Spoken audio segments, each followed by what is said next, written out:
Praise Lord. നിങ്ങളെ പ്രതിയുള്ള പീഡകളിൽ ഞാൻ സന്തോഷിക്കുന്നു. സഭയാകുന്ന തന്റെ ശരീരത്തെ പ്രതി ക്രിസ്തുവിന് സഹിക്കേണ്ടി വന്ന പീഡകളുടെ കുറവ് എന്റെ ശരീരത്തിൽ ഞാൻ നികത്തുന്നു. ഈ ഇക്കോണമി ഭയങ്കരമാണ് ശരിക്കും പറഞ്ഞാൽ. ഒന്നാമത്തിൽ ഇങ്ങനെ പറയണ നുണയാണ്. പരിശുദ്ധാത്മാവ് ഇങ്ങനെ കൊണ്ടൊരു നുണ, അസൽ നുണ പറയിപ്പിക്കുകയാണ്. എന്താ കാര്യം അറിയാവോ? ഇങ്ങനെ എന്താ പറയണത്? ഇങ്ങനെ പരിശുദ്ധാത്മാവ് നിറഞ്ഞത് പറയണത് നുണയാണെന്ന് പറയണത് എൻ്റെ കയ്യിരിപ്പ് ഞാൻ പറഞ്ഞതേ ഉള്ളൂ. ഞാൻ നിങ്ങൾക്കത് ശ്രദ്ധിക്കാൻ വേണ്ടി പറഞ്ഞതാണ്.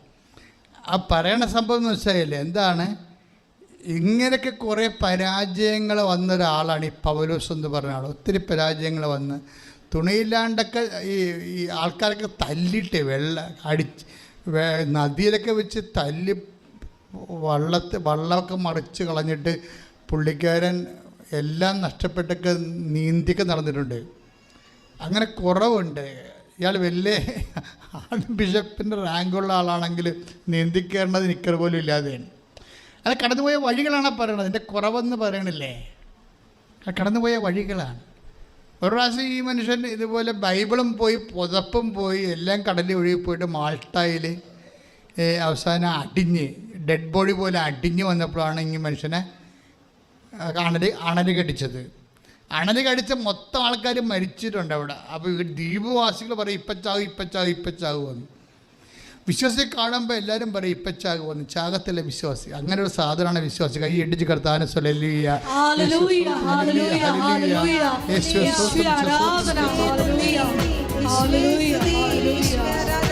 അപ്പോൾ നമ്മൾ 28 വായിക്കുമ്പോൾ, നടപടി പുസ്തകത്തിൻ്റെ 28-ാം അധ്യായത്തിൻ്റെ 27 വായിക്കുമ്പോൾ ഈ അണലിപ്പാമ്പ് കടിച്ചിട്ട് പെട്ടെന്ന് നീതി വെച്ച് ബോധം കെട്ട് വീണ് ചത്തുപോകുന്ന ഒരു വ്യക്തിയെ കാണാൻ വേണ്ടി അയാൾ ആ ദ്വീപവാസികൾ ഇരുട്ടത്ത് പാത്ത് നിൽക്കാറുണ്ട്. പൗലോസ് ആ കുപ്പയിലേക്ക് ഇതിനെ കുടഞ്ഞിട്ടിട്ട് പിന്നെയും കാഞ്ഞുകൊണ്ടിരിക്കും. കടിച്ചിട്ടും ഈ മനുഷ്യന് ഒന്നും സംഭവിക്കാത്തത് കാണുമ്പോൾ ദ്വീപവാസികൾ അടുത്ത് വരും. എന്നിട്ട് ഈ മനുഷ്യനോട് ചോദിക്കുന്ന ചോദ്യമുണ്ടോ, ആർ യു ഗോഡ്? നിങ്ങൾ ദൈവമാണോ? അപ്പോൾ പൗലോസ് പറയും, ഐ ആം നോട്ട് ഗോഡ്. പക്ഷെ ദൈവത്തെക്കുറിച്ച് ഞാൻ പറയാം. ക്രിസ്തുവിനെ ലോകത്തിന് കൊടുക്കാൻ വേണ്ടിയാണ് നിന്നെ ക്ലേശങ്ങളിലൂടെ കർത്താവ് വിടുന്നതെങ്കിലും ദൈവപൈതലെ യു മസ്റ്റ് റിയലൈസ് ഇറ്റ്. നീ അത് തിരിച്ചറിയണം. ശ്രദ്ധിക്കട്ടെ.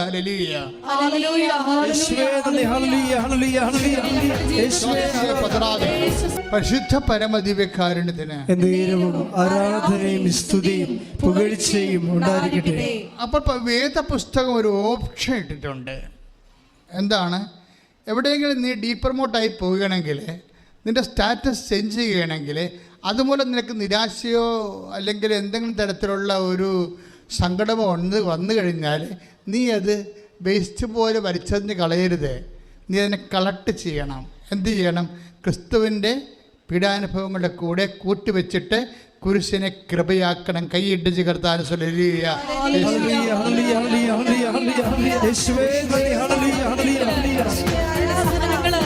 അതായത് നമ്മളെപ്പോഴും മനസ്സിലാക്കേണ്ട മക്കളെ, ഇപ്പോഴും റോഷാൻ്റെ സാക്ഷ്യം പോലെ എങ്ങനെയാണ് ഈ സാക്ഷ്യത്തിൻ്റെ സഞ്ചാരം അതെങ്ങനെയാണ്? കുറേ ഇങ്ങനെ സ്റ്റാറ്റസ് ചേഞ്ച് ചെയ്ത് ആണത് പോണത്. നെറ്റിനും അതുപോലെ തന്നെ ഗേറ്റൊക്കെ എഴുതിയിട്ട് ഇവൾ പരാജയപ്പെടുകയാണ്. കാര്യം ഷോർട്ട് ലിസ്റ്റ് വരുന്നില്ല. പരാജയപ്പെടുന്നില്ല, ഷോർട്ട് ലിസ്റ്റ് വരുന്നില്ല. അപ്പോൾ കോൺഫിഡൻസ് പോകുന്നു. അപ്പോൾ അമ്മ അവളോട് പറഞ്ഞു, ഞങ്ങൾ തീർത്ഥാടന ഉടമ്പടി എടുത്തിട്ടുണ്ട്, നീ ഉടമ്പടി എടുക്കാൻ പറഞ്ഞു.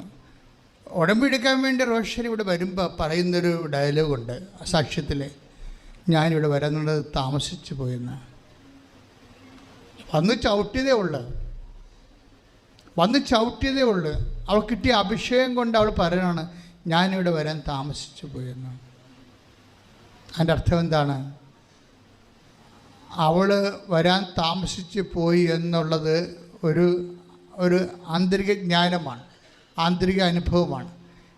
ഇവരിങ്ങനെ അതുതന്നെ എന്താ കാര്യത്തിൽ കഴിഞ്ഞാൽ ഇവർ മാത്തമാറ്റിക്കൽ ബ്രെയിൻ കൊണ്ട് കാര്യങ്ങൾ ചെയ്യുന്ന ആളാണ്. എല്ലാം മാത്തമാറ്റിക്സ് പഠിച്ചിട്ടുള്ള ആൾക്കാർക്കറിയാം. അവരിങ്ങനെ ഹിസ്റ്ററി സ്റ്റുഡൻസിനെ പോലെയല്ല. ഇപ്പം ഞാനൊക്കെ ഹിസ്റ്ററി സ്റ്റുഡൻറ്റാണ്. സ്റ്റുഡൻസ് പോലെയല്ല എന്തെങ്കിലും എഴുതി ഒപ്പിക്കാൻ പറ്റത്തില്ല. അത് കറക്റ്റ് മാത്തമാറ്റിക്കൽ എഴുതാൻ പറ്റത്തുള്ളൂ. തെറ്റിയാൽ ചിലപ്പോൾ നെഗറ്റീവ് മാർക്ക് കിട്ടും. അപ്പം ബ്രെയിൻ സെറ്റ് അതാണ്, അങ്ങനെയാണ് വരുന്നത്. അപ്പം അതുകൊണ്ട് വിശ്വാസത്തിൽ അവരത് ആ ഫോർമാറ്റാണ് ഉപയോഗിക്കുന്നത്. അപ്പം അവർ ആ വിഷയം എടുത്താൽ അതിൻ്റെ രീതിയിൽ ഉള്ള പ്രിസൈസ് ഷാർപ്നെസ് കാണിക്കും അവരെന്നത്. അവരെന്നാ ചെയ്തെന്ന് അവർക്ക് കാര്യങ്ങൾ മനസ്സിലായി. അവർ ഓൺലൈൻ ഉടമ്പടി ഇവിടെ തീർത്ഥാടന ഉടമ്പടി തന്നെ എടുത്തു കഴിഞ്ഞപ്പോൾ കുറേ ലിങ്കുകൾ, അമ്മ എന്ന് പറയുന്ന ലിങ്കിൻ കുറേ അധികം സാധ്യതകൾ. നിങ്ങളാദ്യമായിട്ട് നിങ്ങളെ ഉടമ്പടിയിലേക്ക് അമ്മയുമായിട്ട് നിങ്ങളൊന്ന് കൈ കൊടുത്തു കഴിഞ്ഞാൽ അവൻ പറയണ പോലെ ചെയ്യാമെന്ന് നിങ്ങൾ ഒരു പ്രഖ്യാപനം നടത്തിയാൽ അമ്മയായിരിക്കും ആദ്യം നിങ്ങളുടെ പ്രഖ്യാപനം വേരിഫൈ ചെയ്യണത്. വേരിഫൈ ചെയ്യുമ്പോൾ അമ്മയ്ക്ക് മനസ്സിലാകും നിങ്ങളത് ചെയ്യുമെന്ന്. ചില ആൾക്കാരുടെ പേപ്പർ കാണുമ്പോൾ തന്നെ പറയും ഇത് ഇവിടെ ജന്മത്ത് ചെയ്യത്തില്ല, ചുമ്മാ പറ്റിക്കാൻ വേണ്ടി ആർക്കണ്ട ഏതാണ്ട് കിട്ടിയതെന്ന് പറഞ്ഞ് കെട്ടിയെടുത്ത് ഇറങ്ങിയിരിക്കണമെന്ന് പറയും. അവിടെയാണ് പ്രോബ്ലം വരുന്നത്, അവിടെയാണ് പ്രശ്നം. നിങ്ങൾ ആദ്യം തന്നെ നോക്കണത് അമ്മയായിരിക്കും സാധനം. കാര്യം അമ്മയാണല്ലോ അമ്മയാണല്ലോ ഇതിൻ്റെ മധ്യസ്ഥ എന്ന് പറയണത്. അപ്പം നിങ്ങളുടെ ഉടമ്പടി പരിശോധിക്കുന്ന അമ്മയായിരിക്കും.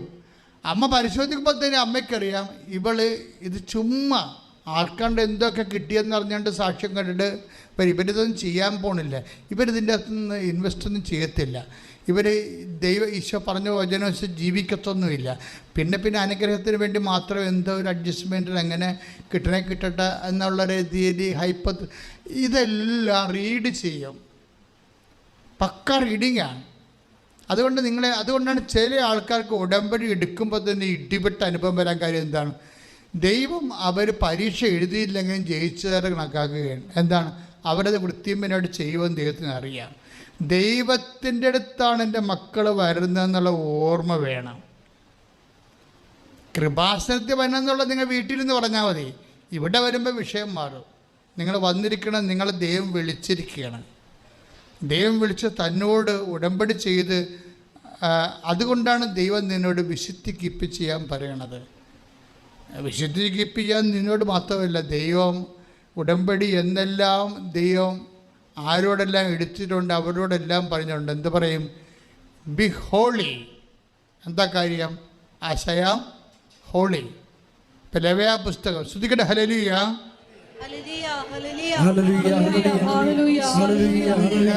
11:45 ശ്രുതിക്കട്ടെ.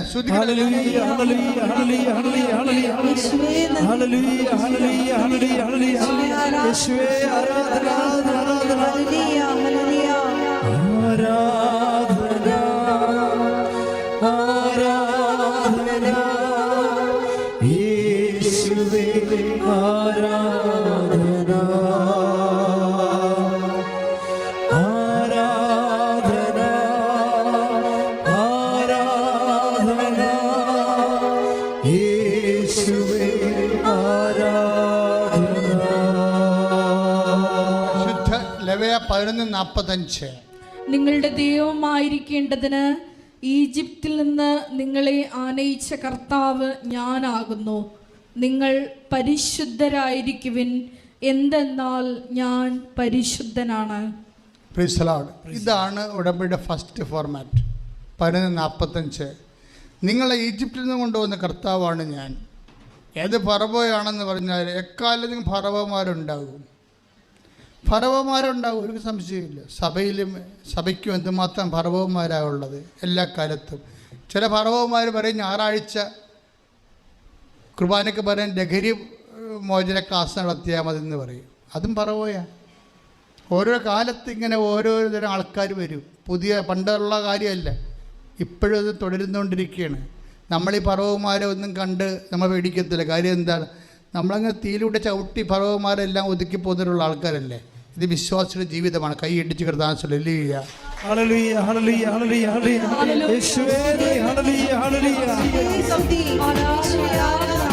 ഇടകയിൽ 11:45 നിങ്ങളെ ഈജിപ്തിൻ്റെ അടിമത്തത്തിൽ നിന്ന് കൊണ്ടുപോകുന്ന കർത്താവാണ് ഞാൻ. കർത്താവിനെക്കുറിച്ച് കർത്താവിൻ്റെ ഒരു എന്താണ് ഒരു രഹസ്യം പറഞ്ഞ കേട്ടില്ലേ? അതാണ് ഹിസ്റ്ററി എന്ന് പറയുന്നത്. Read it. 11:45 നിങ്ങളുടെ ദൈവമായിരിക്കേണ്ടതിന് നിങ്ങളുടെ ദൈവമായിരിക്കേണ്ടതിന് ഈജിപ്തിൽ നിന്ന് നിങ്ങളെ ആനയിച്ച കർത്താവ് ഞാനാകുന്നു. നിങ്ങൾ പരിശുദ്ധരായിരിക്കുവിൻ. എന്തെന്നാൽ ഞാൻ പരിശുദ്ധനാണ്. മോസസിനോട് പറയണം. ഈ പരിശുദ്ധി നമ്മൾ എഗ്രിമെൻറ്റിൻ്റെ ഭാഗമായിട്ട് കീപ്പ് ചെയ്യണം. അബ്രാഹത്തിൻ്റെ കാലം മുതൽ ഞാൻ ചൂണ്ടിക്കാണിക്കുന്ന ദേശം നിനക്ക് തരും, മക്കളില്ല, വീടില്ല, സങ്കടമാണ് എന്നും പറയേണ്ട കാര്യമില്ല. എല്ലാം ഞാൻ നിൻ്റെ കൂടെ ഉള്ളപ്പോൾ എല്ലാം ഉള്ളതുപോലെയാണ്. പക്ഷേ നീ എത്തേണ്ട സ്ഥലത്ത് എത്തുമ്പോൾ വേണ്ട സമയത്താണ് ഞാൻ നിനക്ക് തരണത്. നിനക്ക് പുത്രൻ ജനിക്കും, ഞാൻ വീണ്ടും നിന്നെ സന്ദർശിക്കാം എന്ന് എബ്രാഹത്തിനോട് പറയുമ്പോൾ എബ്രാഹത്തിനോട് ദൈവം പറയുന്നൊരു കാര്യമുണ്ട്. ഞാൻ ആരാണെന്ന് നീ ആദ്യം മനസ്സിലാക്കണം. എപ്പോഴും പറയും ദൈവം, അത് നിങ്ങൾ ഉടമ്പടി ചെയ്യുമ്പോൾ അത് നിങ്ങൾ ആരാണെന്നല്ല മനസ്സിലാക്കേണ്ടത്, നിങ്ങൾ ആരോടാണ് ഉടമ്പടി ചെയ്യണത് അയാൾ ആരാണെന്ന് മനസ്സിലാക്കണം. ദൈവം പറയും, ഞാൻ നിൻ്റെ പേര് പറയാൻ പറയുമ്പോൾ പറയും, ആയിരിക്കുന്നവൻ ഞാനാണ്, നീ എന്തിനാണ് എൻ്റെ പേര് ചോദിച്ചത്? പേരിൻ്റെ അപ്പുറത്താണ് ഞാൻ, ഒരു പേരിൽ ഒതുങ്ങാത്ത ആളാണ് ഞാനെന്ന് പറയും. എല്ലാ ലോകത്തുള്ള എല്ലാ സൃഷ്ടവസ്തുക്കളും ഒരു പേരിൽ ഒതുങ്ങണതാണ്. പേരിട്ടാൽ നമുക്കതിനെ ഒതുക്കാം, ഹാൻഡി ആകും. പക്ഷെ ഒരു പേരിൽ ഒതുങ്ങാൻ പറ്റാത്തവനാണ് എബ്രാഹത്തിനോട് പറയണത്. അതാണ് ദൈവത്തിൻ്റെ വിശുദ്ധിയും ശക്തിയും എന്ന് പറയണത്. അതുകൊണ്ട് നീ എൻ്റെ മുമ്പാകെ ഉണ്ടാകണം, പിന്നെന്ത് ചെയ്യണം? കുറ്റമറ്റവനായിരിക്കണം. അബ്രാഹത്തിനോട് പറയുന്ന അതേ ഡയലോഗ് തന്നെയാണ് മോസസിനോട് പറയണത്. ഈജിപ്തിൽ നിന്ന് നിന്നെ ഇടിവെച്ച് നീ ഒരുത്തനെ കൊന്നില്ലേ, നീ കൊലപാതകയുടെ ബ്രാൻഡഡ് കൊലപാതകയായി. പക്ഷെ അത് നീ വിഷമിക്കേണ്ട കാര്യമൊന്നുമില്ല. ഞാൻ നിന്നെ കണ്ണുവെച്ച് കൈവച്ച് കഴിഞ്ഞാൽ നീ വിശുദ്ധനാകും. പക്ഷേ നീ എന്ത് ചെയ്യണം? ഹൊറേബിലേക്ക് വിളിക്കുമ്പോൾ പറയും, പഴയ കാലങ്ങൾ അങ്ങ് മാറുകയാണ്, ചെരുപ്പ് ഊരി വെച്ചേക്കുക. നീ നടന്നു വന്ന വഴികളിലൂടെ ചെരുപ്പ് ഇപ്പോൾ തൽക്കാലത്തേക്ക് മാറ്റി വെക്കുക. എന്താണ് കാരണം? നീ നിൽക്കുന്ന സ്ഥലം പരിശുദ്ധമാണ്. അപ്പോൾ ഉടമ്പടിയുടെ ജീവിതത്തിൽ ഒരു വിശുദ്ധിയുടെ യാത്രയുണ്ട്. അത് നമ്മൾ മൈൻഡ് ചെയ്യാതെ ഉടമ്പടി അങ്ങനെ ചെയ്ത് കൂട്ടും. വിശുദ്ധിയുടെ ജീവിതത്തിൽ 0 പോയിൻ്റ് നിന്ന് കഴിഞ്ഞാൽ ഉടമ്പടി വർക്ക് ചെയ്യാൻ ഇത്തിരി താമസിക്കാം. പക്ഷെ നിങ്ങളൊന്ന് ഒരു ബോധപൂർവം കർത്താവിൻ്റെ തിരുസന്നിധിയിൽ ഈശോ എന്നെ ഒന്ന് ഹെൽപ്പ് ചെയ്യണമെന്ന് പറഞ്ഞാൽ തീർച്ചയായിട്ടും യു വിൽ ബി ഹെൽപ്ഡ്. പക്ഷെ അതിനൊരു മാനസികാവസ്ഥയും സത്യസന്ധതയും നമ്മുടെ ഉടമ്പടിയോട് കാണിക്കേണ്ടതുണ്ട്. പ്രാർത്ഥിക്കുക, കർത്താവ് ദൈവമേ, അങ്ങയുടെ കൂടെ ആയിരിക്കാനും ഒരു മറുകക്ഷിയായി നിന്നോട് ഒരു ഉഭയകക്ഷി ഉടമ്പടി ചെയ്യാൻ ആവശ്യമായ വിശുദ്ധിയിലേക്ക് എന്നെ ഉയർത്തണമേ, വളർത്തണമേ, അഭിഷേകം ചെയ്യണമേ. ശ്രദ്ധിക്കട്ടെ. ഹല്ലേലൂയ, ഹല്ലേലൂയ, ഹല്ലേലൂയ, ഹല്ലേലൂയ, യേശുവേ സ്തുതി. Hallelujah, hallelujah, hallelujah, hallelujah, hallelujah, hallelujah. പരിശുദ്ധ പരമദിവ്യകാരുണ്യത്തിന് എന്നേരവും ആരാധനയും സ്തുതിയും പുകഴ്ചയും ഉണ്ടായിരിക്കട്ടെ. അപ്പോൾ ഗേറ്റിലും നെറ്റിലും ഫ്ലോപ്പായി റഷ്യൻ മാതാവിൻ്റെ സന്നിധാനത്തിൽ വരുമ്പോൾ ഉടമ്പടി ചെയ്യുമ്പോൾ അമ്മ ഇവൾ നടക്കേണ്ട വഴി ഇവൾക്ക് കാണിച്ചു കൊടുക്കും. അത് ഉടമ്പടിയുടെ ഒരു വാഗ്ദാനങ്ങൾ ഒന്നാണ്. എന്താണ്? നീ നടക്കേണ്ട വഴി നിൻ്റെ മുഖത്ത് നോക്കി ഞാൻ നിന്നെ ഉപദേശിക്കും. എല്ലാ അധ്യയനത്തിലും ഞാൻ പറയും.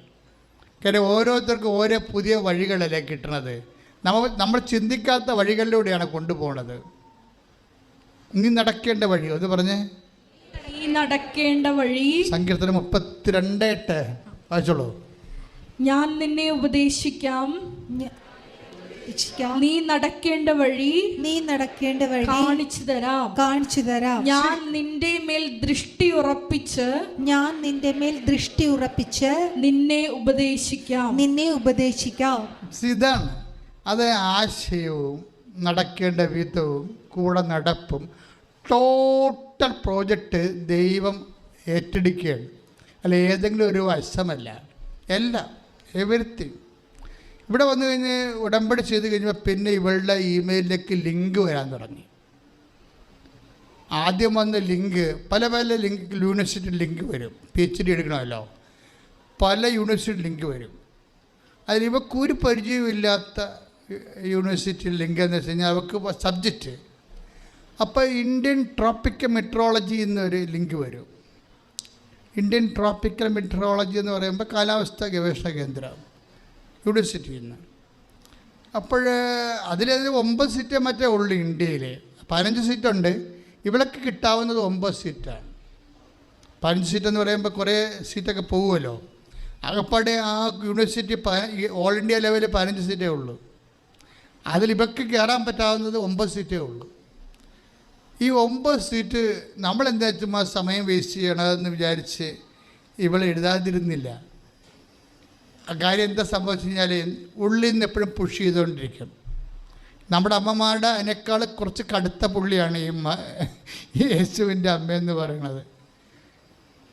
ഈ ഉള്ളിൽ നിന്ന് എപ്പോഴും ഇൻസ്പയർ ചെയ്ത് കൊടുക്കുന്നതിൽ അമ്മ ഒരു ഭയങ്കര സംഭവമാണ്.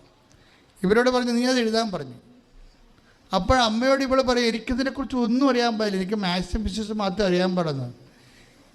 ഇവളിതിന് കാശുരൂപം കൊണ്ടുപോകും. കാശുരൂപം കൊണ്ടുപോയി ഇവൾക്ക് പരിചയമുണ്ട്. കാര്യം അപ്പൻ പണ്ട് ഇവൾ നെറ്റ് എഴുതി തോറ്റല്ല മാർക്ക് കുറഞ്ഞപ്പോൾ ഗേറ്റ് എഴുതാൻ പോയപ്പോൾ ഇവൾ പരീക്ഷയ്ക്ക് ഡൗണായിട്ട് പുറത്തിറങ്ങുമ്പോൾ ഇവളുടെ അപ്പൻ പറഞ്ഞ് മകളെ ഇതിരിക്കട്ടെ, മാതാവാണ് കൂടെ വരുമെന്ന് പറഞ്ഞ് ഉടമ്പടിക്ക് ആശീർവാദം കൊടുക്കും. പക്ഷെ ഉടമ്പടിക്ക് ആശീർവാദത്തിൽ ഇവർക്ക് അഭിഷേകം കിട്ടിയതായി ഓർക്കുന്നുണ്ട്. ഇവിടെ അന്ന് മുതലാണ് ഈ ആകർഷിപ്പ് വരാൻ കാര്യം. അപ്പം കൊടുത്ത കാശുരൂപം ഇവർക്ക് ആദ്യം അതിനെക്കുറിച്ച് ഐഡിയ ഇല്ല. പക്ഷെ ഒരു വിഷയം വന്നപ്പോൾ അതിൻ്റെ അകത്തുനിന്ന് അഭിഷേകം കിട്ടി, കറസ്പോണ്ടിങ് അഭിഷേകം കിട്ടിക്കഴിഞ്ഞപ്പോഴാണ് ഇവർക്ക് കാര്യങ്ങളൊക്കെ മനസ്സിലാക്കി തുടങ്ങി, കാര്യങ്ങളുടെ സീരിയസ്നെസ്. അല്ലാത്തപ്പോഴിങ്ങനെ എല്ലാവരും പോകുന്നു, എല്ലാവരും ഓരോ കാര്യം ചെയ്ത് ഞാനും ചെയ്യുന്ന യാന്ത്രികമായിട്ട് അങ്ങനെ ചെയ്ത് മാറ്റുകയാണ്. അങ്ങനെയല്ല, ഇതിൻ്റെ സത്യത്തിൻ്റെ ചില കോറിൽ അങ്ങോട്ട് മനസ്സുകൊണ്ട് തൊടാൻ തുടങ്ങി. തുടങ്ങുന്ന ഫീൽ ചെയ്യാൻ തുടങ്ങി, അതനുസരിച്ച് ഫീലിംഗ് വരാൻ തുടങ്ങി. അപ്പോൾ ഇന്ത്യൻ മെട്രോളജി കൊടുക്കുകയാണ്. അപ്പോൾ അവർ ഉടനെ ഇവർക്ക് ഇൻ്റർവ്യൂവിന് വിളിച്ചു, അല്ലെങ്കിൽ പരീക്ഷ ടെസ്റ്റിന് വിളിച്ചു. ടെസ്റ്റ് ഇവർ പഠിച്ച കാര്യങ്ങളല്ല അവർക്ക് വേണ്ടത്, അവർക്ക് വേണ്ട കാര്യം ഇവർ പഠിച്ചിട്ടുമില്ല. പക്ഷേ പ്രോബ്ലം എന്ന് വെച്ച് കഴിഞ്ഞാൽ മെറിറ്റ് നമുക്ക് എപ്പോഴും ശ്രദ്ധിക്കേണ്ടതെന്ന് വെച്ചാൽ അങ്ങനെയായിരിക്കുമല്ലേ എപ്പോഴും ഉടമ്പടിയുടെ ഒരു എല്ലാ വർക്കിംഗ് കണ്ടീഷൻ അങ്ങനെ ഇരിക്കും. നമ്മൾ പഠിച്ചതായിരിക്കത്തില്ല അവർക്ക് വേണ്ടത്, അവർക്ക് വേണ്ടതായിരിക്കത്തില്ല നമ്മൾ പഠിച്ചത്. That means not by merit but by grace. മെറിറ്റിൽ ഇത് വർക്ക് ചെയ്യത്തില്ലെന്ന് ഉറപ്പാണ്. പക്ഷേ എന്നാലും അമ്മ ഇവരോട് പറയും നീ അറ്റൻഡ് ചെയ്യാൻ പറയും. ആര്? പരിശുദ്ധ അമ്മ അവരോട് പറയും നീ അറ്റൻഡ് ചെയ്യാൻ പറയും. കാര്യം സീറ്റെല്ലാം ആരുടെയാണെന്ന് നമ്മൾ ആദ്യമേ പറഞ്ഞ് ആകാശം ഭൂമിയും നിൻ്റേതാകുന്നു. അതാ ബോധം ക്രിസ്ത്യാനിക്ക് എപ്പോഴും വിശ്വാസിക്ക് എപ്പോഴും ഉണ്ടാകണം. കാര്യം ആരാണ് വിശ്വാസി ആരാണ് ക്രിസ്ത്യാനി നമുക്കറിയത്തില്ലല്ലോ. ഇവിടെ സാക്ഷ്യം പറയണം മുഴുവൻ അക്രൈസ്തവരാണ്, വലിയ കൊടിയ സാക്ഷ്യം പറയണം. ഇപ്പം നമുക്ക് ദൈവം നോക്കണത് പൂച്ച വെളുത്തതാണോ കറുത്താണോ എന്ന് നോക്കത്തില്ലല്ലോ, എലി പിടിക്കുവാന്നല്ലേ നോക്കത്തുള്ളൂ. ആർക്കാണ് കൂടെ ഇൻവെസ്റ്റ് ചെയ്യാൻ പറ്റുന്നത്? അവർ നോൺ ക്രിസ്ത്യനാണോ എന്നല്ല, ആർക്കാണ് ഇൻവെസ്റ്റ് ചെയ്യാൻ പറ്റണത്, ആർക്കാണ് വിശ്വാസത്തിന് ഇൻവെസ്റ്റ് ചെയ്യാൻ പറ്റണത്, അവൻ ഇൻകം ഉണ്ടാക്കും. അതെല്ലാം നോൺ ക്രിസ്ത്യൻ സാക്ഷി ഇടിവെട്ടാകാൻ കാര്യം അതല്ലേ. അവരങ്ങനെ വെട്ടിപ്പായിട്ട് നമ്മൾ 5 മണിക്ക് എഴുന്നേക്കാൻ പറഞ്ഞാൽ അവർ 3 മണിക്ക് കുളിച്ചെഴുന്നേറ്റിരിക്കുകയാണ് പ്രത്യക്ഷ പ്രാർത്ഥന എല്ലാം വേണ്ടി. നമ്മളവിടെ എങ്ങനെ പിടിച്ചിരിക്കണം അവരുടെ മുമ്പ്? അതാണ് പ്രശ്നം. 5:30 എഴുന്നേറ്റാൽ മതി എന്ന് ഞാൻ പറയും. പക്ഷേ ഈ ചേച്ചിമാർ ഇവിടെ അല്ലെങ്കിൽ പെങ്ങന്മാർ ഇവിടുന്ന് പോയച്ചും അവർ 7 മണിക്ക് എഴുന്നേക്കും അല്ലേ, അപ്പം തന്നെ പണിയായി. പക്ഷേ ഇവിടെ ഉണ്ടൊരു ജാതി ക്രിസ്തുവിനെ ആദ്യം അറിഞ്ഞിട്ട് ക്രിസ്തു അവസാനത്തെ വാക്കാണെന്ന് പറയുന്ന ആൾക്കാരുണ്ട്.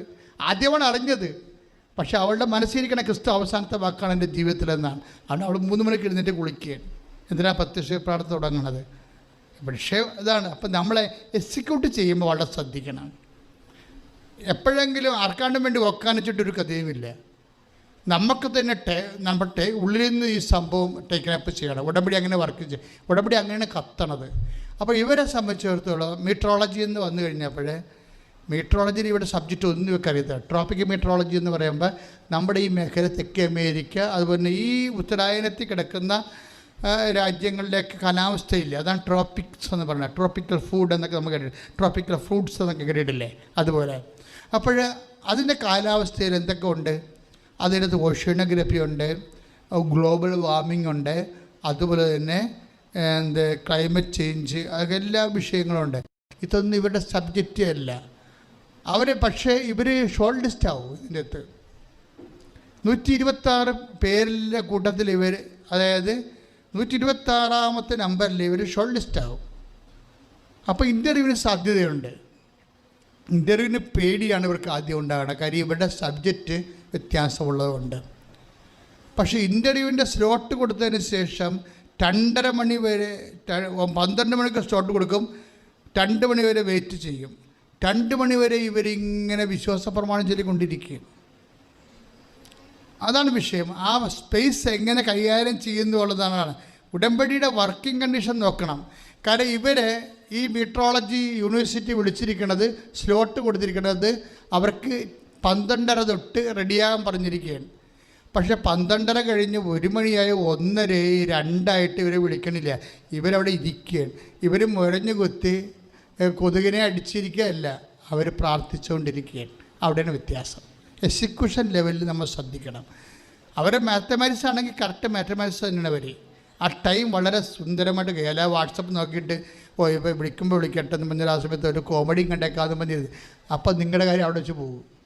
ഇത് ആ ടൈം എങ്ങനെ യൂസ് ചെയ്യുന്നു എന്നുള്ള സീരിയസ് വിഷയമാണ്. അവരാ സമയത്ത് പ്രാർത്ഥിച്ചുകൊണ്ടിരിക്കുകയാണ്. പ്രത്യേകിച്ച് ആ സമയത്ത് പ്രാർത്ഥിക്കാൻ പറ്റുന്ന പ്രാർത്ഥന ഈ വിശ്വാസ പ്രമാണമാണ്. കാര്യം ഒരു മെക്കാനിസം ആക്ടിവേറ്റ് ചെയ്യിക്കേണ്ടത് വിശ്വാസ പ്രമാണമാണ്. അതെപ്പോഴും നിങ്ങൾ അറിയണം. അച്ഛൻ്റെ പഴയ പ്രസംഗം ഒന്ന് കേട്ടാൽ മതി. നമ്മൾ എന്ത് പ്രാർത്ഥിക്കുന്നു അല്ല മക്കൾ, പക്ഷേ അതെങ്ങനെ അതിൻ്റെ വർക്കൗട്ട് എങ്ങനെ നോക്കണം. അത് എന്ത് കാര്യത്തിന് ഏത് പ്രാർത്ഥനയെന്നുണ്ട്, വ്യത്യാസമുണ്ട് അതിനെ. അപ്പം അതുകൊണ്ട് തന്നെ ഇവരിങ്ങനെ പ്രാർത്ഥിച്ചുകൊണ്ടിരിക്കുകയാണ്. പക്ഷേ എന്നാൽ പിന്നെ എഴുന്നേറ്റേക്കാം, ഇനി വിളിക്കത്തില്ലായിരിക്കാം എന്ന് പറഞ്ഞുകൊണ്ട് ഇവർ 2 മണിയാകുമ്പോൾ എഴുന്നേൽക്കും. എഴുന്നേക്കുന്ന സമയത്ത് പെട്ടെന്ന് ഇമെയിൽ വരും സ്റ്റാൻഡ് ബൈ ആകാൻ. വിട്ടുപോകാൻ മാതാവ് സമ്മതിക്കത്തില്ല. ഇനി അവരെ വിളിച്ചുകൊണ്ടിരിക്കണമെങ്കിൽ ഇവർ എഴുന്നേറ്റ് പോകാൻ അമ്മ സമ്മതിക്കത്തില്ല. അമ്മ പറയും, മകളെ ഇരിക്ക്, ഞാൻ വിളിപ്പിക്കാമെന്ന് പറയും. അതാണ് മകളെ ഇരിക്ക്, ഞാൻ വിളിപ്പിക്കാം. അതാണ് വിഷയം. ഇനിയും അവർ ഇൻ്റർവ്യൂ നടന്നുകൊണ്ടിരിക്കുകയാണേ. അപ്പോൾ ഇവൾ എഴുന്നേറ്റ് പോകാൻ വേണ്ടി എഴുന്നേൽക്കുമ്പോൾ ഉടനെ അമ്മ പറയും ഇരിക്ക് എന്ന് പറയുന്ന സമയത്ത് അവരെ കോൾ ഫോർ ചെയ്യിക്കും. അവൾ എഴുന്നേറ്റ് പോയിച്ചെങ്കിൽ ഇത് കിട്ടത്തില്ല. അതാണ് ടൈം എന്ന് പറയുന്ന മദറിൻ്റെതാണ്. നമ്മുടേത് ടൈം മദറാണ്. അപ്പം ടൈമിൽ നമ്മളൊരു മണ്ടത്തരം കാണിച്ചാലും അമ്മ അവിടെ അറസ്റ്റ് ചെയ്യിക്കും. അത് ഭയങ്കര വല്ലാത്ത പ്രൊട്ടക്ഷനാണിത്. എന്നിട്ട് ഇവളോട് 3 സബ്ജക്റ്റ് കൊടുക്കും. 4 സബ്ജക്റ്റ്. ഈ 4 സബ്ജക്റ്റ് ഇവർക്ക് അറിയാൻ പാടില്ലാത്തതാണ്. എന്താണ് കൊടുക്കുന്നത്? 1 സുനാമിയെക്കുറിച്ച് പറയാൻ പറയും. 2 മണിക്കൂർ പറയണം സുനാമിയെക്കുറിച്ച്, 2 മണിക്കൂർ. പിന്നെന്ത് പറയണം? ക്ലൈമറ്റ് ചേഞ്ച്, ഗ്ലോബൽ വാർമിംഗ്, കാലാവസ്ഥ വ്യതിയാനം. പിന്നെന്താണ്? ഭൗമതാപം, ഗ്ലോബൽ വാർമിംഗ്. ഇതൊക്കെയാണ് സബ്ജക്റ്റ്.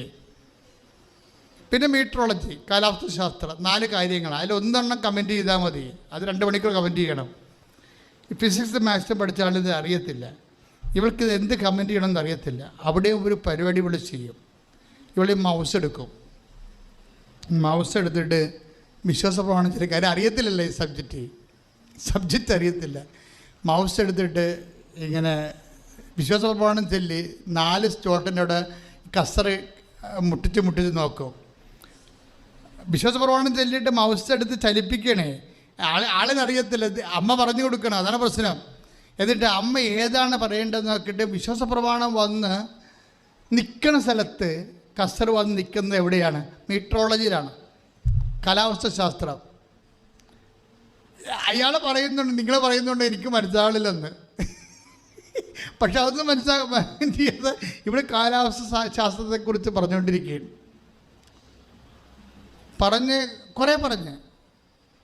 കുറേ പറഞ്ഞ് അമ്മ ഡിക്റ്റേറ്റ് ചെയ്ത് കൊടുക്കും. ഇതിൻ്റെ അത് പ്രൈവറ്റ് ഡിക്റ്റേഷൻ എന്ന് പറഞ്ഞ സംഭവമുണ്ട്. ഉടമ്പടിയിലെല്ലാം ഉള്ളതാണ്. ഈ ഉടമ്പടി സാന്നിധ്യമുള്ള കാരണം ഇപ്പം ഞാൻ ഈ പറഞ്ഞു തന്നല്ലേ, എല്ലാ സാക്ഷ്യങ്ങളും വിദ്യാർത്ഥികളുടെ സാക്ഷ്യങ്ങൾ കേൾക്കണം. വിദ്യാർത്ഥികളുടെ സാക്ഷി ഇൻ്റർവ്യൂ സാക്ഷ്യങ്ങൾ കേട്ട് നമ്മൾ ഈ പ്രൈവറ്റ് ഡിക്റ്റേഷൻ വരും, ഇൻറ്റേർണൽ ഡിക്റ്റേഷൻ ഉള്ളിലിരുന്ന് പറഞ്ഞു കൊടുക്കുക. അപ്പോൾ നിങ്ങൾ ഓർക്കുന്നത് കോപ്പി അടിക്കുക തന്നെ, അങ്ങനെയല്ല. അതായത് നിനക്കൊരു ചതിക്കുഴിയിൽ ചെന്ന് പെട്ടാൽ നിന്നെ ഹെൽപ്പ് ചെയ്തിരിക്കും.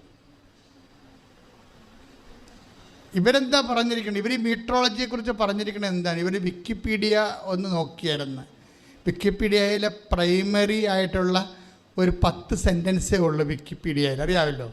വിക്കിപീഡിയ മീട്രോളജിയെക്കുറിച്ചുണ്ട്, അത് 10 സെൻറ്റൻസ് വായിച്ചിട്ടുണ്ട്. അതിൻ്റെ മെമ്മറിയിൽ നിന്ന് എടുത്തിട്ടാണ് ഈ കാച്ചേണ്ടത്. പക്ഷേ മാതാവ് ബാക്കി എല്ലാം ഇങ്ങോട്ട് പറഞ്ഞു കൊടുക്കും.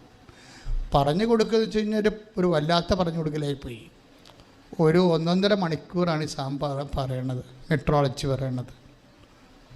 നിങ്ങൾക്കറിയാത്ത ഭക്ഷണം എൻ്റെ കയ്യിലുണ്ടെന്ന് പറഞ്ഞ പോലെ അറിയാത്ത വിജ്ഞാനത്തിലെ നമ്മളെങ്ങനെ പറഞ്ഞു നമ്മൾ അറിയാതെ അങ്ങ് പറഞ്ഞുകൊണ്ടിരിക്കുന്നൊരു അഭിഷേകമുണ്ട്. എല്ലാത്തിനും കറസ്പോണ്ടിങ് അനോയിൻറ്റിങ് ഉണ്ട്. എന്തുകൊണ്ടാണ് ഞാൻ നിങ്ങളെ ഉടമ്പടിക്ക് ക്ഷണിക്കണമെന്ന് ചോദിച്ചു കഴിഞ്ഞാൽ, നിങ്ങൾ സാധാരണ പ്രാർത്ഥന ചെയ്ത് സാധാരണ ജീവിതം ജീവിച്ച് വന്നതിന് ശേഷം നമ്മൾ ദൈവവുമായിട്ട് ലിങ്കായി കഴിയുമ്പോൾ ഇതിൻ്റെ സാധ്യതയെന്ന് പറയുന്നത് ഞെട്ടിപ്പിക്കുന്നതാണ്. ഞാൻ എന്തുകൊണ്ടാണ് കർക്കശക്കാരനായിരിക്കണത്? നിങ്ങൾ വളരെ സ്റ്റേൺ ആൻഡ് സ്ട്രൈറ്റ് ഫോർവേഡായിട്ട് ഇതിനെ സത്യസന്ധമായിട്ട് സമീപിക്കാൻ വേണ്ടിയാണ്. ഈ കൂട്ടത്തിൽ ഇത്രയും സംഭവം കഴിഞ്ഞില്ലേ, പക്ഷേ പെട്ടെന്ന് ആളിന് സെലക്ഷനായി. അതാണ് വ്യത്യാസം വന്നത്. അവിടെ സെലക്ഷനായി. സെലക്ഷൻ എന്ന് പറയുമ്പോൾ 7 ലക്ഷം രൂപയുടെ സ്കോളർഷിപ്പാണ്, ഫ്രീ സ്കോളർഷിപ്പ്. 5 പൈസ മുടക്കേണ്ട, 1400 രൂപ മുടക്കിയാൽ മതി. ബാക്കി 2 കൊല്ലം PhD പഠിക്കാനുള്ള ഫുൾ സ്കോളർഷിപ്പാണ്. നിന്നെ രക്ഷിക്കാനുള്ള വഴികളെല്ലാം നീ ഗേറ്റിൽ നെറ്റ് എഴുതാമെന്ന് പറഞ്ഞ് നിൻ്റെ മാനുഷികമായ ചിന്തയിൽ പോയില്ലേ. നിന്നെ തോൽപ്പിച്ചത് ആരാണ്? ദൈവം തന്നെയല്ലേ തോൽപ്പിച്ചത്, അല്ലാതെ നീ തോറ്റതല്ലല്ലോ. എൻ്റെ ദൈവബൈതലെ, നീ തോൽക്കുമ്പോൾ നിൻ്റെ ആത്മാവ് നിന്നോട് പറയണം, നീ തോറ്റതല്ല, എന്നെ തോൽപ്പിച്ചതാണ് എൻ്റെ കർത്താവ്. വേറെ കാര്യത്തിൽ എന്നെ ജയിപ്പിക്കാൻ വേണ്ടിയാണ്. കൈയിടിച്ച് കർത്താവ്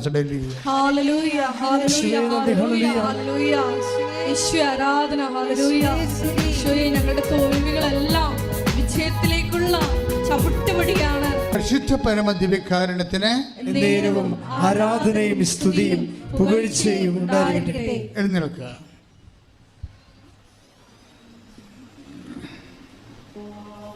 പ്രിയമുള്ള രോഗസൗഖ്യ പ്രാർത്ഥനയുടെ സമയമാണ്.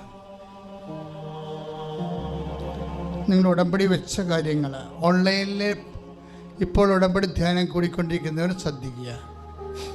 നിങ്ങൾ ഉടമ്പടി വെച്ച വിഷയത്തിൻ്റെ രോഗങ്ങളുടെ മേലിൽ ദൈവികമായ ഇടപെടൽ ഉണ്ടാകാൻ വേണ്ടി പ്രാർത്ഥിക്കുന്ന സമയമാണ്. രോഗമുള്ളിടത്ത് കൈകൾ വെച്ച് വിശ്വാസപ്രമാണം ചൊല്ലിക്കൊണ്ടിരിക്കുക. ഏത് രോഗമാണ് സൗഖ്യപ്പെടേണ്ടത്? ആ രോഗത്തിൽ നിൻ്റെ യേശുവിൻ്റെ ഉന്നതമായ നാമത്തിൽ നിൻ്റെ കൈകൾ വെച്ചുകൊണ്ട് മനസ്സിൽ വിശ്വാസപ്രമാണം ചൊല്ലിക്കൊണ്ടിരിക്കുക. സ്തുതിക്കട്ടെ. Hallelujah, hallelujah, hallelujah, hallelujah, hallelujah. Isho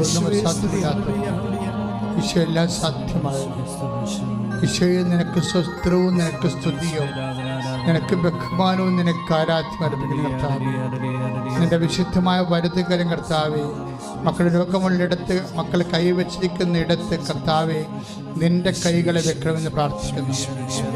നിന്റെ വലതുകരത്തെ വെക്കണമെന്ന് പ്രാർത്ഥിക്കുന്നു. അടിപ്പടൽ പോലെ വൈത്താക്കാലം ഒരു ദൈവികമായ ശക്തി ഉള്ളക്കാലം മുതൽ ഉച്ചവരെ കർത്താവ് പ്രസരിക്കട്ടെ. കാൻസർ രോഗങ്ങള് കർത്താവ്, പലതരത്തിലുള്ള കരൾ രോഗങ്ങള്, ഷുഗർ രോഗങ്ങള്, കിഡ്നി രോഗങ്ങൾ കർത്താവ്, ത്വക്ക് രോഗങ്ങള്, ആന്തരിക അവയവങ്ങളുടെ രോഗങ്ങൾ, കണ്ണിൻ്റെ കാഴ്ചക്കുറവുള്ള രോഗങ്ങൾ കർത്താവെ, അറിവിൻ്റെ എല്ലാ അവയവങ്ങളെയും കർത്താവ് അങ്ങ് സ്പർശിക്കണമേ. എൻ്റെ കർത്താവിൻ്റെ ഉന്നതമായ നാമത്തിൽ സഭയുടെ അധികാരത്തിൽ കുറിച്ചിൻ്റെ അടയാളത്തിൽ ദൈവശക്തി നീ സൗഖ്യം പ്രാപിക്കട്ടെ. ശ്രുതികട്ടെ.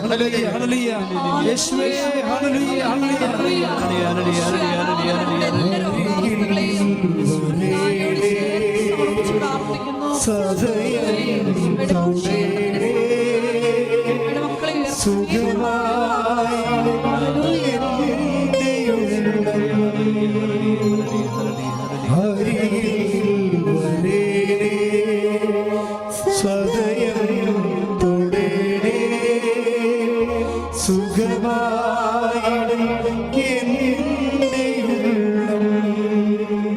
പരമദിവ്യകാരുണ്യത്തിന് എന്നേരവും ആരാധനയും സ്തുതിയും പുകഴ്ചയും ഉണ്ടായിരിക്കട്ടെ. കൈ നെഞ്ചത്ത് വെക്കുക. ജോലിയില്ലാത്തവര്, വീടില്ലാത്തവര്, വഴിയില്ലാത്തവര്, ജീവിതത്തിൻ്റെ സാഹചര്യങ്ങളിൽ പഠനപരമായ കാര്യങ്ങൾ, പരീക്ഷാ കാര്യങ്ങൾ, ഇൻ്റർവ്യൂ കാര്യങ്ങൾ, ജോലി യാത്രകൾ, തിരിച്ചുവരവ് എല്ലാം കൈ നെഞ്ചത്ത് വെച്ചുകൊണ്ട് കർത്താവിന് സമർപ്പിക്കുക. വിവാഹം കഴിക്കാത്തവര്, ഒത്ത പങ്കാളിയെ ലഭിക്കാത്തവര്, കുഞ്ഞുങ്ങളില്ലാത്തവര്, വിവാഹ കോടതിയിലെ ജീവിതം വലയുന്നവര് എല്ലാവർക്കും വേണ്ടി പ്രാർത്ഥിക്കുന്ന സമയമാണിത്. ശ്രുതികട ഹല്ലേലൂയ. കർത്താവിന്റെ ഉന്നതമായ നാമത്തിന് സ്വസ്ഥം ചെയ്യുന്ന കർത്താവിന്റെ ഉന്നതമായ നാമത്തിന് സ്വസ്ഥം ചെയ്യുന്ന കർത്താവ്, നിന്റെ വിശുദ്ധമായ വലതുകര കർത്താവ് മക്കളുടെ എന്റെ കർത്താവിന്റെ ഉന്നതമായ നാമത്തെ സഭയുടെ അധികാരത്തെ കുരിശിന്റെ അടയാളത്തിൽ ജീവിത ദുരിതങ്ങളും കുടുംബത്തിന്റെ ദോഷങ്ങളും തടസ്സങ്ങളാണ് കർത്താവ്, ഇന്റർവ്യൂ, ടെസ്റ്റ്, ജോലി ലഭിക്കുന്ന അവസ്ഥകള് കർത്താവ്, ഓഫർ ലെറ്റർ കിട്ടിയതിനു ശേഷം കർത്താവ് വിസ ലഭിക്കാത്തവര്, കർത്താവ് യാത്രയ്ക്ക് തടസ്സമുള്ളവര്, അപ്ലിക്കേഷൻ പാസ്സാകാത്തവര്, കർത്താവ് എന്തെല്ലാം നൈയാമികമായ സാങ്കേതികമായ തടസ്സങ്ങള്, ദുരിതങ്ങള് യേശുക്രിസ്തു ഉന്നതമായ നാമത്തിൽ നിർവീര്യമാകട്ടെ. ശ്രദ്ധിക്കട്ടെ.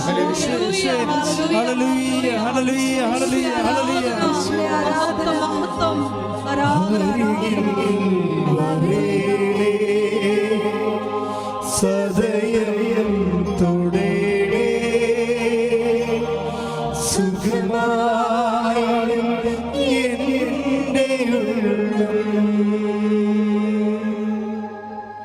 മൗനമായി പ്രാർത്ഥിക്കേണ്ട സമയമാണിത്. ഏതെങ്കിലും പ്രാർത്ഥനകളിലേക്ക് അച്ഛനോട് അഡ്രസ്സ് ചെയ്തില്ലെങ്കിൽ അത് കർത്താവിൽ സമർപ്പിക്കേണ്ട സമയമാണ്. പ്രസവ സംബന്ധമായ തടസ്സങ്ങളുള്ളവരുണ്ട്, അവരെ കർത്താവ് കാണിക്കുന്നുണ്ട്, അവരെ കർത്താവ് സൗഖ്യപ്പെടുത്തി ശക്തിപ്പെടുത്തുന്നുണ്ട്. അവർക്ക് അപകടമില്ല, അവർ സുഖമായി പ്രസവിക്കുമെന്ന് ഈശോ അറിയിക്കുന്നുണ്ട്. വേഗുലപ്പെരണ്ടെന്ന് പറയുന്നു. ശരീരത്തിൽ സിസ്റ്റ് കിടക്കുന്നവരുണ്ട്, അവരെ കാണിക്കുന്നുണ്ട് കർത്താവ്. ചില അവയവങ്ങളുടെ താഴെ ഏറ്റവും ബോട്ടം സൈഡിലെ ലിക്വിഡ് കിടക്കുന്നവരും ലിക്വിഡ് കണ്ടാമിനേറ്റ് ആയിട്ടുള്ളവരുണ്ട്. ഇൻഫെക്ഷൻ ഉണ്ടാക്കിയിരിക്കുന്ന തരത്തിലുള്ള ലിക്വിഡ് ഫോം ചെയ്യുന്നവരെ കർത്താവ് സുഖപ്പെടുത്തുന്നുണ്ട്. വൃഷണങ്ങളിലുണ്ടാകുന്ന ബീജത്തിൻ്റെ വറ്റല്, കൗണ്ടില്ലാത്ത വിഷയങ്ങളെ കർത്താവ് സുഖപ്പെടുത്തുന്ന സമയമാണിത്. അത് മെസ്സേജിലുള്ള ഭാഗങ്ങളാണ്. ശ്രദ്ധിക്കട്ടെ. ഹല്ലേലൂയ.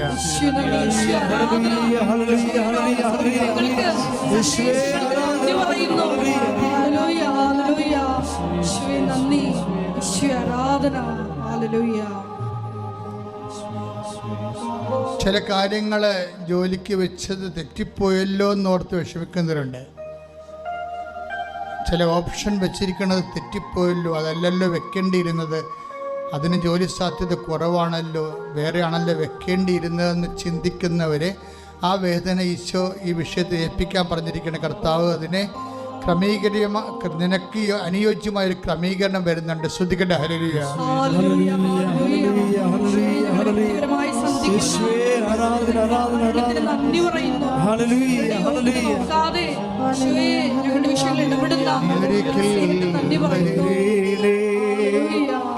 സദയം തുടേ സുഖമായി എന്റെ ഉള്ളം അരികിൽ വരേണേ. സദയം തുടേ സുഖമായി എന്റെ ഉള്ളം.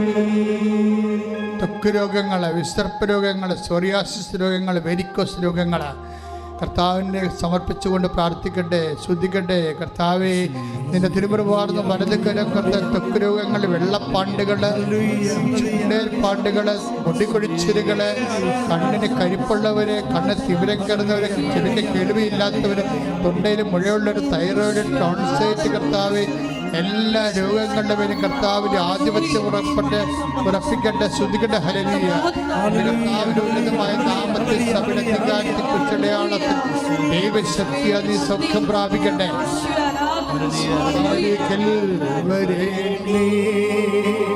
സദയം തുടരെ സുഖമായിടും എൻ്റെ ഉള്ളം, അരികിൽ വരേണേ സദയം തുടരെ സുഖമായിടും എൻ്റെ ഉള്ളം. ഒരു നിമിഷം വീണ്ടും മൗനമായി പ്രാർത്ഥിക്കുന്ന, ഏതെങ്കിലും കാര്യങ്ങൾ വിട്ടുപോയിട്ടുണ്ടെങ്കിൽ മൗനമായി പ്രാർത്ഥിക്കുന്നു. സ്ഥലം, അളവ്, ഭാഗ ഉടമ്പടി, വഴിയില്ലാത്ത അവസ്ഥകൾ, വീട് വെക്കാൻ പറ്റാത്ത അവസ്ഥകൾ, എവിടേക്കാണ് നിനക്ക് നിൻ്റെ സ്വസ്ഥവും സമാധാനപൂർവമായ ജീവിതത്തിന് തടസ്സമുള്ളത്, അതെല്ലാം സമർപ്പിച്ച് പ്രാർത്ഥിക്കേണ്ട സമയമാണ്. അനുസരണയില്ലാത്ത തെറ്റായ പ്രണയബന്ധങ്ങളിൽ കുടുങ്ങിപ്പോയ മക്കൾ, അവരെക്കുറിച്ച് വേദനിക്കുന്ന മാതാപിതാക്കന്മാർ, എപ്പിലെപ്സി രോഗങ്ങൾ, ഹൈപ്പർ ആക്ടിവിറ്റി, ഒട്ടിസം രോഗങ്ങൾ എല്ലാം കർത്താവിൻ്റെ വിശുദ്ധമായ രക്തത്തിൽ തളിക്കപ്പെട്ടുകൊണ്ട് ഈ ആൾക്കാർക്ക് ഒരു സാക്ഷ്യം പറയാനുള്ള അടയാളം കിട്ടാൻ വേണ്ടി ശ്രദ്ധിക്കട്ടെ. Hallelujah, hallelujah, hallelujah, hallelujah. സദയം തുടരെ സുഖമായി എൻ്റെ ഉള്ളം,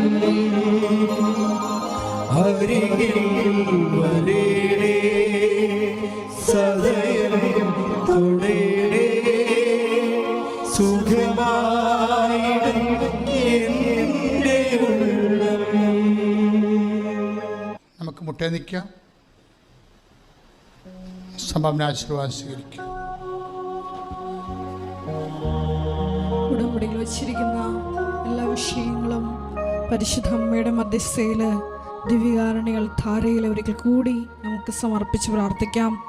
ഏറെ പ്രത്യേകമായിട്ട് നമ്മുടെ മനസ്സിനെ ഇപ്പോൾ വിഷമിപ്പിക്കുന്ന, ഭാരപ്പെടുത്തുന്ന വലിയ വലിയ വിഷമങ്ങൾ അമ്മയുടെ മുമ്പിൽ ദിവ്യകാരുണ്യ സന്നിധിയിൽ ഇറക്കി വയ്ക്കാം. എത്രയും വേഗം ഇതെല്ലാം നിവൃത്തിയായി പരിശുദ്ധ അമ്മയുടെ പ്രത്യക്ഷീകരണത്തിൻ്റെ സാക്ഷികളായി ഞങ്ങളെയും ഞങ്ങളുടെ കുടുംബങ്ങളെയും ഉയർത്തണമേന്ന് പ്രാർത്ഥിച്ചുകൊണ്ട് ശിരസ് നമിച്ച് നമുക്ക് ദിവ്യകാരുണ്യനാഥൻ്റെ ആശീർവാദം സ്വീകരിക്കാം.